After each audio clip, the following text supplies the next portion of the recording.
Bugün çiğsak 2019 yıl 7. ayının 27. gün haftığı şembe vermettik vatandaş. Baykaya liksiyimizde bir cümle gelip kaptı. Neymiş ki Lovinca Demokratlar Partisi'nin katibi teyvellik daramsalağı bağlı. O berip oturup koygan mesele dalaylama varis kaldır. Yani dalay payda buluş gerek. Dalaylama yaşanıp kaldı.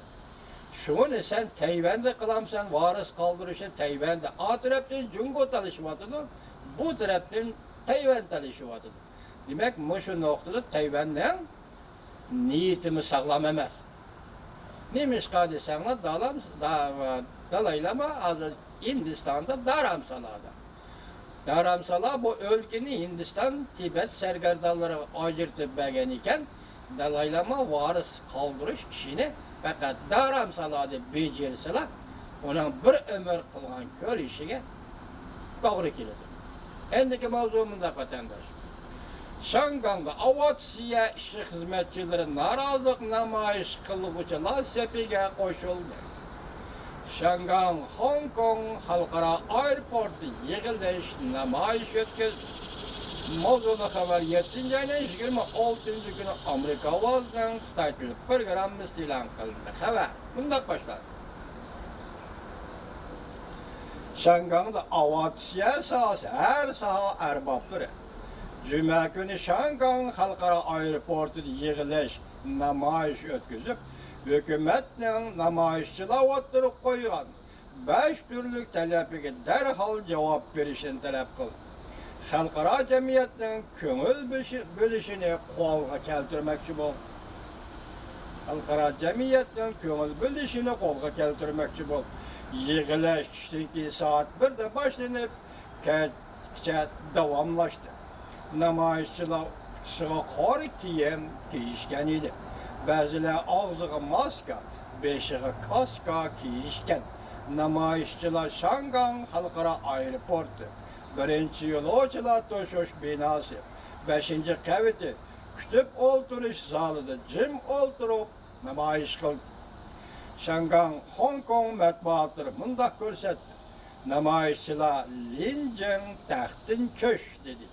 Şangang yani Hong Kong halkı gayret kıl dep yazılgan plakatlarını götergen idi bu namayışçılar. Aeroport dairleri mundak bildirişti. Aeroportun hizmet günü tesirge uçuramadı. Bırak aeroportka burunrak geliş doğrusu da yolculara teklif verildi. Vakit yeterli idi. Uçuşqa tayyorlanganlarına dikkat qilish talab qilindi. Namoyish faoliyatini tashkillagan Qonun chiqarish komitetining a'zosi sobiq uchuvchi Tan Bin Hao Reuters mundoq dedi. Bir necha haftadan beri xalqaro jamiyat Shangangga diqqat qilib keldi. Aeroport yo'lovchilar Shangang Hong Kong xalqini tushunadigan bevosita joydir.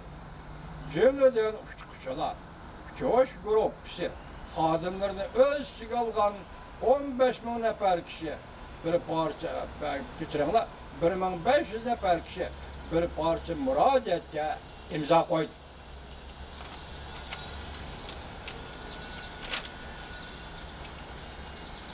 Hükümetning yuvallandı Şangang qurollarga tariqsiz zo'ravonlik hujumi qo'zg'agan jinoyatchilarni jazolashini umid qilamiz deyildi imzoli xatda. Tayvanha yoki namoyish tashkilotchi odam Tayvanha boshlab bergan bu parcha xatda, bu bir parcha xatda mundoq deyildi. Avatsiya sohasida kasbiy kishilar bo'lishimiz bilan va jamiyatga mas'uliyatchan bo'lish yaxshi tushunin. Biz cemiyetke nurgun nahakçılık keltirip dursak mı? Cemiyetke nurgun nahakçılıkla görüp dursak mı? Derdimizle işimiz büyütüp, hizmet ordumuzda çımtırıp geldik. Bir nefer Şanganglık buluş, Hong Kongluk buluş bitimiz bilen, namayışçılara etilgan közden yaş akıtıdığan bombalarını, yani etilgan hoplık oklarını görgünümüzden, saxta kaltığı bilen zərlik vurulgan xalqimizni ko'rganimizda xuddi bizning vujudimizga urilgandek bilindi. Xalqimiz hasratlik, vökiravatidi. Bizning oilamiz tartibni yo'qotdi. Biz yana nimaga asoslab xotirjam xizmat qila olamiz?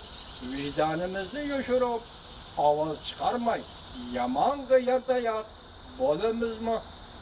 Aeroportda namoyish tashkillagan Tavvin xonim bayonoti.